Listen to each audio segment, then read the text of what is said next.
empathy in children is much less about teaching them with instructions and more about creating experiences where children get to notice, feel, and respond to others with empathy. Let's look at a few practical ways that we as parents can use to nurture the feeling of empathy in our children. Modeling empathy in everyday life. Children learn mostly by watching adults. When someone is upset, show concern and kindness. You can talk to them about your friend seems upset. Maybe she's having a tough day. Let them see you helping others. When children observe empathy, they start naturally initiating it. Help children name emotions. Children often feel emotions but are not able to recognize or understand it completely as yet.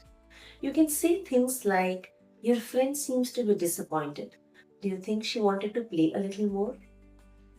The little bird seems to be stuck and struggling. You think it's in a lot of pain? Saying such emotions and naming them helps them to recognize it in themselves and others as well. Encourage perspective taking. Ask simple questions to help children imagine how others feel, how their experiences are, and what is it to be in their shoes.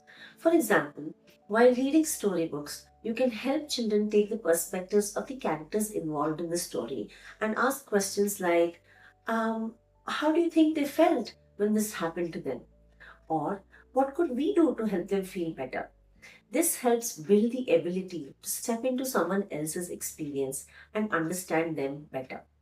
Praise kind and helpful actions.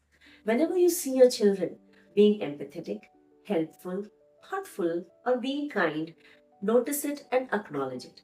Instead of just general praise, be more specific. You saw that your sister was upset and went ahead to help her. It was so thoughtful of you. It was very nice of you to share your toy with your brother because you knew he was hurt.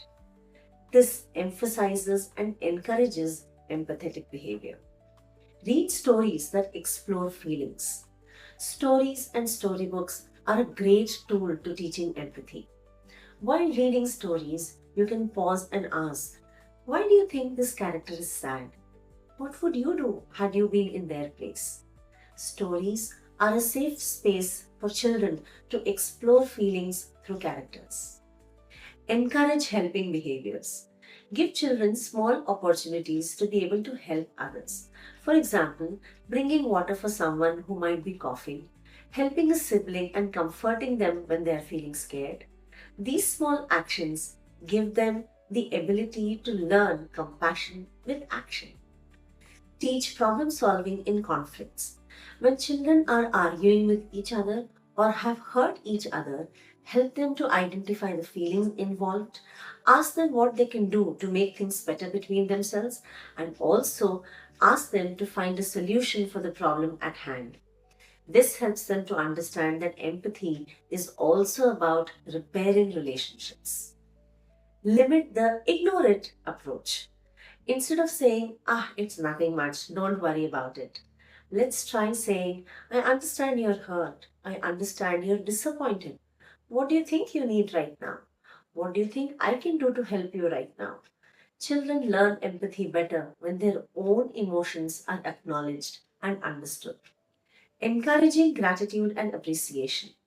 Practices like saying a thank you, even for the simplest of actions, be it anyone. Identifying the good things that people did for them and the kindness people might have shown to them through the day helps them understand the kindness in others, which also encourages empathy in children. Create a family culture of kindness. Small and simple family habits can encourage empathy. Talking about the best and hardest part of the day, discussing how someone else helped them and how they tried to help others, and also doing small acts of kindness together. Over time, empathy becomes a natural part of the child's identity. As parents, let's remember children are naturally wired for empathy. Our role is only to be able to protect and nurture that instinct in all our children.